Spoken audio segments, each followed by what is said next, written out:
తెలీదు తెలీదు తెలీదు తెలీదు. భగవంతుడా, నేనెవర్ని? మా అమ్మ నాన్న ఎవరు? Who am I? Who am I? ఊరుకోమ్మా.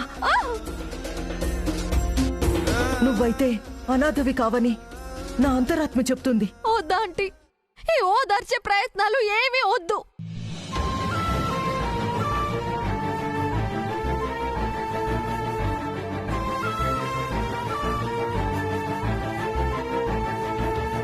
తెలుసుకుంటాను.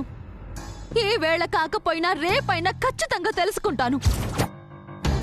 నేను ఫలానా వాళ్ళ అమ్మాయిని అని ఖచ్చితంగా తెలుసుకొని తీరుతాను. న్యాయమైన కోరికైతే దేవుడు కూడా సహకరిస్తాడు తులసి. ధైర్యంగా ఉండు. తులసి, మోసం చేశానని భావించకపోతే నాకు సాయం చేస్తావా? ఏంటది? ఇలా మనం కలిసినట్టు ఎవరికీ చెప్పొద్దు. అలాగే. నా వెతుకులాట నాకుంది. ఇక మీ గురించి ఎవరికి చెప్తాను? వస్తాను. మళ్ళీ నన్ను కాంటాక్ట్ అయ్యే ప్రయత్నం మాత్రం నువ్వు చెయ్యొద్దు.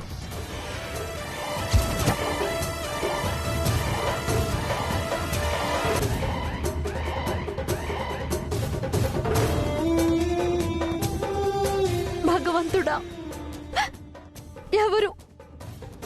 నా అమ్మ నాన్న ఎవరు? తులసి,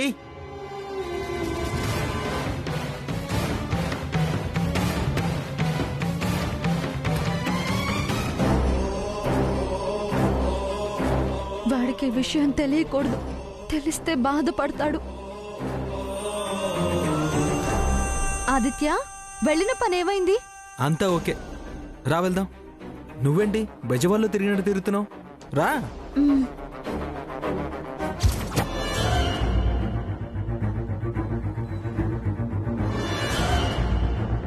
అసలు మీరెందుకు ఆ తులసి ఎన్ని తప్పులు చేసినా దాన్ని సపోర్ట్ చేస్తారు?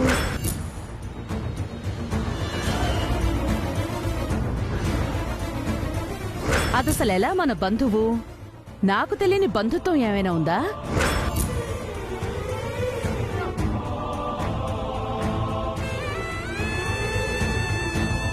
దాని మీద కంప్లైంట్ వస్తే దాన్ని బయటికి గెంటేస్తాను అని అందరి ముందు చెప్పాను.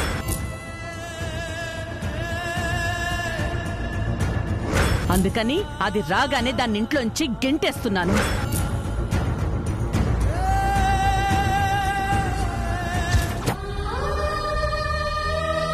ఏంటమ్మా, ఏం జరిగిందని ఏడుస్తున్నావు?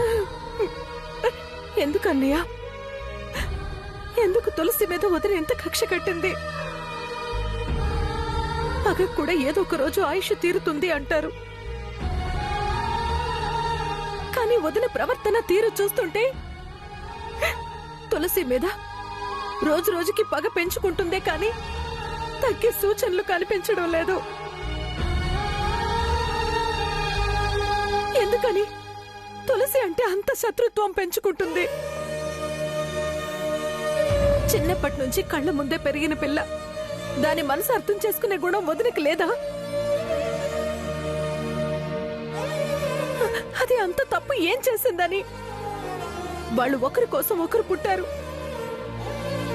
ఒకళ్ళని విడిచి ఒకరు ఉండలేరని తెలిసి కూడా వదిన ఇదంతా ఎందుకు చేస్తుందో తెలియడం లేదన్నయ్య. ఎందుకింత మూర్ఖత్వంగా ఆలోచిస్తుందో, వదిన మనసు ఎప్పుడు మారుతుందో అర్థం కావడం లేదు. ప్రియా, దుర్గ గురించి నీకు తెలీదా? బయటికి గంభీరంగా ఉంటుందే గాని మనసు మాత్రం మంచిదే. అది చెప్పుడు మాటలు విని జీవితంలో చేసే తప్పుల్ని గుర్తించలేకపోతుంది. ఎప్పుడూ ఒకేలా ఉండదు కదమ్మా. ఏదో ఒక రోజు తన తప్పుల్ని తనే తెలుసుకుంటుంది. దుర్గ మనసు మారే బలమైన సందర్భం ఏదో ఒకటి వస్తుంది. తను చేసింది తప్పా ఒప్పా అని అంతరాత్మ ప్రశ్నిస్తుంది. నేను ఎంతవరకు నిజమనే ప్రశ్న దాన్ని తొలిచినప్పుడు, దాని ఆలోచనలే దాన్ని నిలదీసినప్పుడు నేనేం చేస్తున్నాను, నేను ఎంతవరకు కరెక్ట్ అని ఆత్మవిమర్శకు లోనైనప్పుడు వాటన్నిటికీ సమాధానం చెప్పలేక మౌనంగా తల ఉంచుకున్నప్పుడు ఖచ్చితంగా దాని మనసు మారుతుంది, మారి తీరుతుంది. కానీ ఆలోపు ఏం అనర్థాలు జరుగుతాయోనని కంగారుగా ఉందన్నయ్య. నీ ముందే ఎన్ని మాటలు అందో విన్నావుగా. తులసిని ఇంట్లో నుంచి మెడ పట్టుకుని గెంటేస్తాను, అది ఒక్క క్షణం కూడా నా ఇంట్లో ఉండడానికి వీల్లేదు అందిగా. ఆ మాటలు గుర్తుకొస్తేనే తులసి జీవితం ఏమైపోతుందోనని టెన్షన్ గా ఉంది. దాని మొహం, దుర్గకంత సీన్ లేదు. అలాంటి శబ్దాలు గతంలో ఎన్ని చేయలే చెప్పు. పాపం ఏదో దాని ప్రయత్నం అది చేసి మనల్ని భయపెడుతున్నాను అనే భ్రమలో ఉంది. మొన్నటి వరకు వెంకటలక్ష్మికి ఆదిత్యకి పెళ్లి చేస్తానంది. ఏం చేసింది? చివరికి దాని నోటితో అదే తులసి వచ్చి పీటల మీద కూర్చోవే అనేలా తులసి చేసుకుంది కదా. తులసిని ఇంట్లో అడుగు పెట్టనివ్వను అని శపథం చేసింది. చివరికి ఏమైందో చూసావు కదా. దాని కంఠంలో ప్రాణం ఉండగా తులసిని ఆదిత్యతో కాపురం చేయకుండా చేస్తానంది. ఆఖరికి తనే దగ్గరుండి ఇద్దరికి శోభనం జరిపించింది. దుర్గ కోపంలో తీసుకున్న నిర్ణయాలు తులసి ఆలోచనల ముందు అవి పనికిరావు. అయినా తులసికి మనందరం లేవా? ఎటు తిరిగి దుర్గ మనసు మారే ప్రయత్నం మనందరం చేద్దాం. మన నలుగురం ఒక్కటై దాన్ని 4 దిక్కుల నుంచి ప్రశ్నించడం మొదలు పెడితే, ఇది సరైన పరిష్కారం కాదు అని దాన్ని నిలదీస్తే బోన్లో నిలబడ్డ దోషిలా అది వెల్లవెల్లాడుతుంది. మనం ఆ సమయం కోసం ఎదురు చూద్దాం. మీరేం భయపడకండి. అవును ప్రియా, బావ చెప్పింది కరెక్ట్. తులసి చాలా తెలివైంది. ఎక్కడ ఎలా నెగ్గుకు రావాలో తనకి తెలుసు. నువ్వు తులసికి ఏమవుతుందో అని భయం పెట్టుకోకు. ఆదిత్య కూడా 4 రోజుల్లో ఎస్ఐ పోస్ట్ వస్తుందని తెలిసింది కదా. ఇంకెందుకు చెప్పు కంగారు పట్టాం. తులసి ఆదిత్య మంచి పిల్లలు, ఎవ్వరికీ హాని చేయని వాళ్ళు. మంచి వాళ్ళకెప్పుడు మంచి జరుగుతుంది. మధ్య మధ్యలో ఇలాంటి చిన్న చిన్న సమస్యలు రావటం సహజం. వాటిని చూసి మనం భయపడిపోతే ఎలా? పిరికితనంతో మనం వెన్ను చూపే కొద్దీ సమస్యలు మనల్ని వెంటాడుతాయే కానీ సర్దుకోవు. బావ చెప్పినట్టుగానే మనందరం కలిసి దుర్గమ్మ మనసు మార్చే ప్రయత్నం చేద్దాం. చూస్తూ ఉండు, తొందరలోనే తులసి విషయంలో దుర్గమ్మ మనసు మారుతుంది. నాకు భయం వేసినప్పుడు ధైర్యం చెప్పడానికి, బాధ వచ్చినప్పుడు ఓదార్చడానికి మీరిద్దరున్నారు. కానీ అది చిన్నపిల్ల, దానికి చెప్పడానికి వెనక ముందు ఎవరూ లేరు. అదే నా బాధ. ఒక చిన్న సమస్య వస్తేనే నేనెలా అల్లాడిపోతున్నాను. అలాంటిది తులసి ఒక్కతే ఎన్ని సమస్యల్ని ఎలా ఎదుర్కొంటుంది? దాని బాధను పంచుకోవడానికి తన తల్లిదండ్రులెవరో కూడా తెలియని స్థితిలో ఉంది. అది ఎవరితో చెప్పుకుని బాధపడుతుందండి? ఎలా అమ్మా? ఇంత బాధలో కూడా తులసి నీ కూతురే అన్నయ్య అని చెప్పకుండా ఎలా ఉండగలుగుతున్నావు? ఆ నిజాన్ని ఎలా దాచగలుగుతున్నావు అమ్మా? నువ్వు నిజం చెప్తే ఈ అన్నయ్య నమ్మడేమో అనుకుంటున్నావా? లేకపోతే అర్థం చేసుకోడేమో అనుకుంటున్నావా? కన్న కూతురు నా ముందే కష్టపడుతున్నా నీకు ఈ నాన్న ఉన్నాడమ్మా, ధైర్యంగా ఉండు అని తులసిని ప్రేమగా దగ్గరకు తీసుకునే యోగం లేకుండా పోయింది.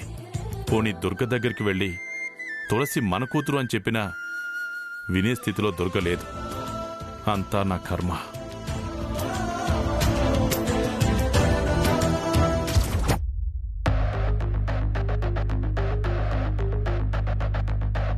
షూటింగ్స్ లేవని వారం నుంచి వెంటపడుతుంటే ఫోన్లే పాపం అని పిలిచి వేషం ఇచ్చా. ఆ దాక్షాయిని మీ అమ్మా నాన్నల వేషం వేయించిందమ్మా. అంత వివరంగా నాకు తెలియదు తులసి. హలో, ఏంటి డల్గా ఉన్నావు? డల్లేం లేదా ఆదిత్య? తులసి గురించి నాకు తెలీదా? పోనీ నువ్వు నాకేమన్నా కొత్త? ఏం లేదురా.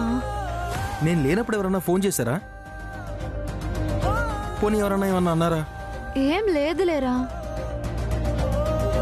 మరి ఎందుకు అలా ఉన్నావు? ఏం లేదని అంటున్నాను కదా. ఏదో దాస్తున్నావే. ఎవరన్నా బెదిరించారా? నన్ను బెదిరించడం మరి లేదు, అలసిపోయినట్టు అనిపిస్తుంది అందుకే. ఆ, నిజంగా అంతేనా? అంతే.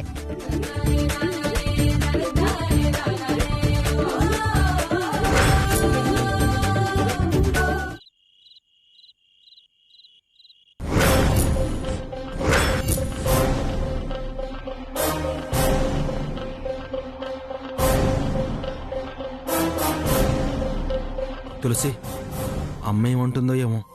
ఏమీ అన్నదిలేరా, ఈ పాటికి మావయ్య మేనేజ్ చేసే ఉంటారు. అత్తయ్యకి నచ్చజెప్పే ఉంటారు. అత్తయ్య సైలెంట్ గా ఉంటే నువ్వు నేను కామ్గానే ఉందాం. కాదని ఏవైనా అంటే నువ్వేం మాట్లాడుకో, నేను అన్నీ చూసుకుంటాను. ఏం చూసుకుంటావో ఏమో, పద.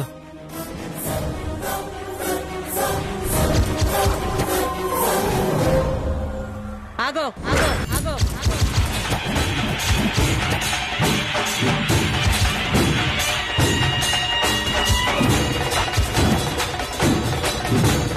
అమ్మా, నువ్వు మాట్లాడకరా.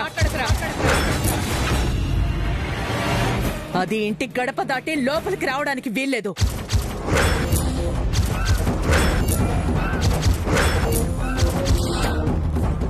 చెప్తుంది నీకు. వాడి మొహం చూస్తావెందుకు? నూరు పోసి మరీ తీసుకొచ్చావా? వాడు నోరెత్తితే ఊరుకోను. ఏమైంది అత్తయ్య? కావాల్సిందంతా అయ్యింది, చెయ్యాల్సిన నిర్వాకం అంతా చేశావు.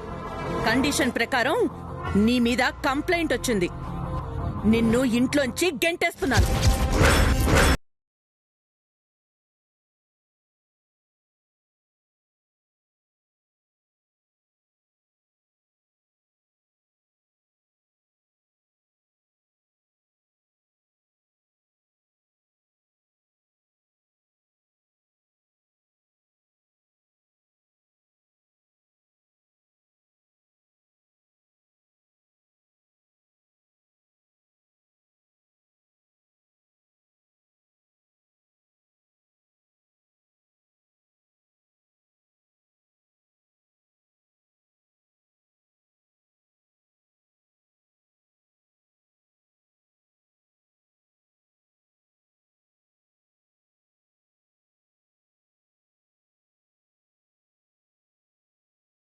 కంప్లైంట్ ఎలా అవుతుంది? నీ భర్తకి ఏదైనా అవమానం జరిగితే నువ్వు సహిస్తావా? నేను నా భర్తకి అవమానం జరగడం సహించలేకే కదా తనని అవమానించిన వారికి బుద్ధి చెప్పే ప్రయత్నం చేశా. అది తప్పేలా అవుతుంది అత్తయ్య?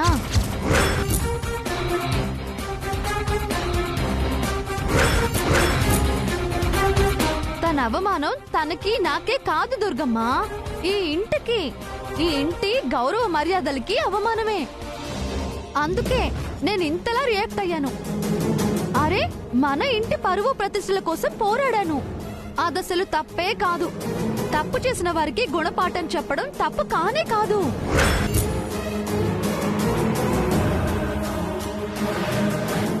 నీ కట్టు కథలు నమ్మడానికి నేనేం పిచ్చిదాన్ని కాని. వాణ్ణి తక్కువ స్థాయికి దిగజార్చి తప్పు చేసింది నువ్వు. దానికి శిక్ష నువ్వే అనుభవించి తీరాలి. ఇప్పుడు నిన్ను బయటికి గెంటడమే నీకు నేను వేస్తున్న సరైన శిక్ష.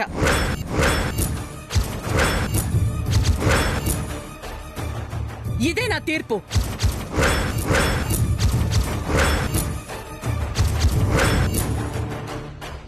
దీన్ని కాదని వెక్కిరించే అధికారం ఎవ్వరికీ లేదు.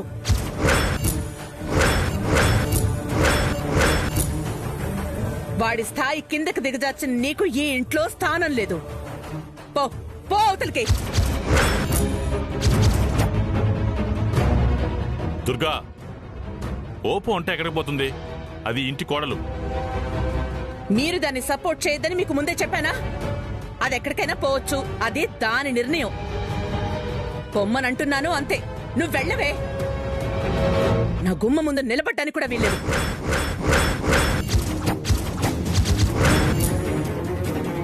సరే అత్తయ్య, నేను చేసింది ధర్మము అంటే కాదు అంటున్నావు. ఈ కుటుంబ పరువు ప్రతిష్టల కోసం, గౌరవ మర్యాదల కోసం ప్రయత్నించాను. దాని పొరపాటు అంటున్నావు. తన స్థాయిని తనకి అందించాలని కోరుకోవడం కూడా నేరం అయితే నువ్వు వేసిన శిక్షని సంతోషంగా అనుభవిస్తాను. నేను ఇంట్లోకి రాను.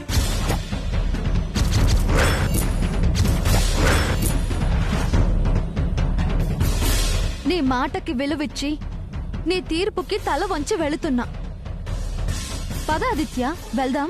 ఏయ్, కండిషన్ మన మధ్య. కంప్లైంట్ వచ్చింది నీ మీద, తప్పు చేసింది నువ్వు. వెళ్ళమనేది నిన్నే. వాణ్ణి రారా అని చెయ్యి పట్టుకుని తీసుకెళ్తున్నావేంటి? వదలా, వదలవే.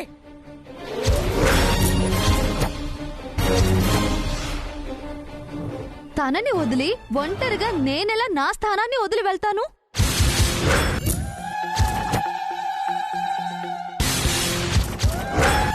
నేను విడిగా వెళ్ళాలి అంటే ప్రమాణాలని వెనక్కి తీసుకోవాలి.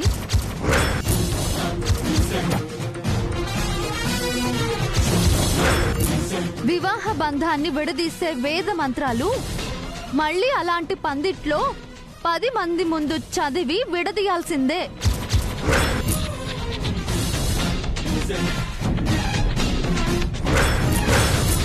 విడిపోవడానికి చట్టం, హక్కు, పత్రాలు ఇవ్వాలి.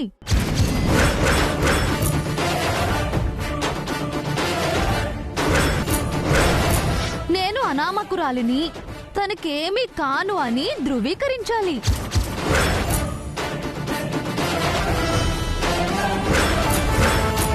అప్పుడే దుర్గమ్మ, అప్పుడే నేను ఒంటరిగా వెళ్లేది. ఇప్పుడు పద ఆదిత్య. ఏయ్, అతి తెలివి ప్రదర్శించుకో. వాడు నీతో రావడానికి నేను ఒప్పుకోను. ఆ మాట ఆదిత్య అనాలి. మన కండిషన్లో ఆదిత్య ప్రస్తావనే లేదు. ఒప్పందంలో తన ప్రమేయమే లేదు. నేను ఇల్లు వదిలి వెళ్తాను కానీ ఆదిత్యాన్ని వదిలేసి వెళ్తాను అని నేను అనలేదు కదా దుర్గమ్మ. మెలికలు పెట్టాలని చూడుకో. మెలికల్ని వద్దనుకుంటే ఎలా దుర్గమ్మ?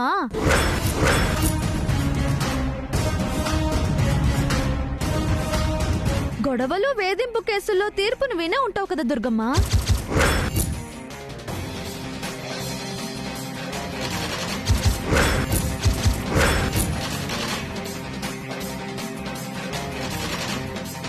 తప్పుకి శిక్ష ఎవరికీ తప్పదు.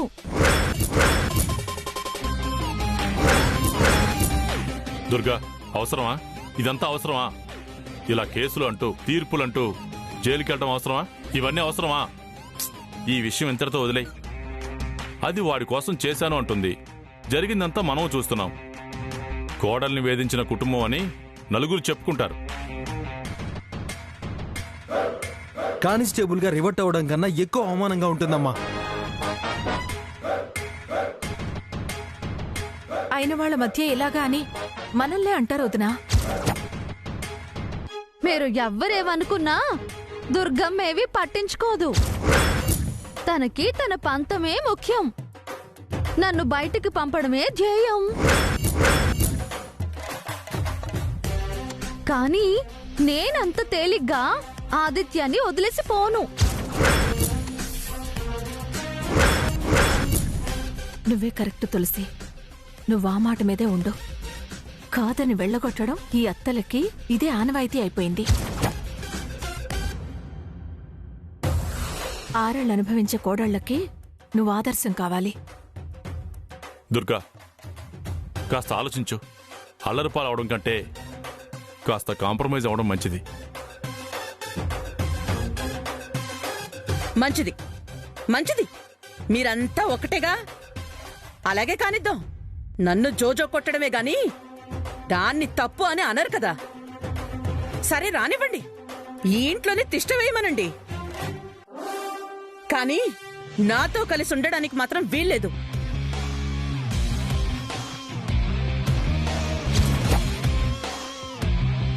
చూరు ఒకటైనా ఎవరి ఎసరు వాళ్లదే, ఎవరి కాపురం వాళ్లదే.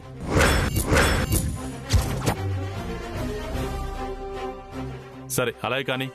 అమ్మా తులసి, నువ్వు రామ్మా. ఆ రా రా అనడం కాదు, ఇది నా మొగుడు అంది. అలాగే మీరు నా మొగుడు అని గుర్తుంచుకోండి.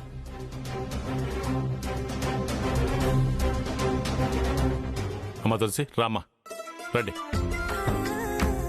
రాదిత్య, రా ఆదిత్య.